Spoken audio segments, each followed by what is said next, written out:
तो केंद्रीय गृह मंत्री अमित शाह को आप सुन रहे थे, हरिद्वार दौरे पर आए हैं, जहां सरकार के 4 साल पूरे होने पर कार्यक्रम का आयोजन किया गया था। जैसे कुछ और तस्वीर आती है हम आपको दिखाएंगे। फिलहाल रुक कर रहे कुछ और खबरों की तरफ। पौड़ी के सुमाड़ी क्षेत्र में बन रहे एनआईटी के स्थायी परिसर का निर्माण कार्य ग्रामीणों के विरोध के कारण रुका हुआ है। ग्रामीणों का कहना है उन्होंने जमीन दी, लेकिन स्थानीय युवाओं को रोजगार में प्राथमिकता नहीं दी जा रही और बाहरी लोगों को काम दिया जा रहा है।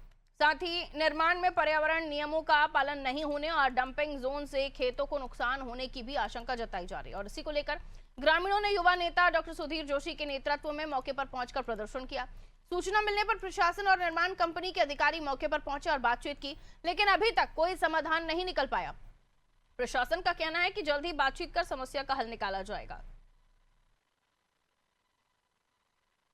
जो हमारे पास जो सुमाड़ी की भी जो कंपनी है वो भी आज यहाँ पे शिकायत लेकर अपनी आई थी और साथ में पहले भी वहाँ पे काम रुकवाने के संबंध में एक इन्फॉर्मेशन प्राप्त हुई थी और उसके संबंध में हम लोगों ने एसडीएम को भी निर्देशित कर दिया है। तो कुछ रोज़गार वाला जो इशू था वो रिजॉल्व हो चुका है और बाकी इश्यूज़ पे भी वार्ता की जा रही है और जल्दी सभी इश्यूज़ रिजॉल्व हो जाएंगे, क्योंकि एनआईटी का काम भी एक बहुत ही इम्पॉर्टेंट काम है। तो हम लोग और लेकिन वहाँ के जो स्थानीय जनता है उनका भी हित अफेक्ट नहीं होना चाहिए, तो दोनों में बैलेंस करके वो वार्ता करके शीघ्र ही काम उसमें शुरू करा दिया जाएगा। उसमें तहसीलदार, पुलिस सभी लोग मौके पर भी गए थे और एसडीएम भी इसमें वार्ता करने का अभी कोशिश कर रही हैं और ये शीघ्र रिजॉल्व हो जाएगा।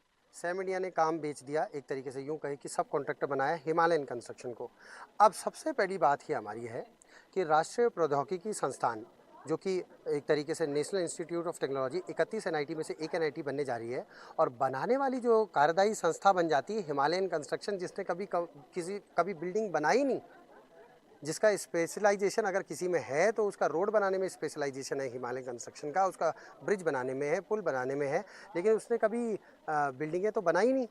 तो हमारी सबसे बड़ी एक तरीके से इनसे भी सवाल ये है कि भाई आने वाले समय में जो स्टूडेंट यहाँ पढ़ने के लिए आएगा, जो प्रोफेसर यहाँ पढ़ाने के लिए आएंगे, जो कर्मचारी यहाँ नौकरी पर आएंगे, वो कैसे इन बिल्डिंगों में रहने वाले हैं और कंपनी कौन सी है जिसने कि कभी बिल्डिंग बनाई नहीं।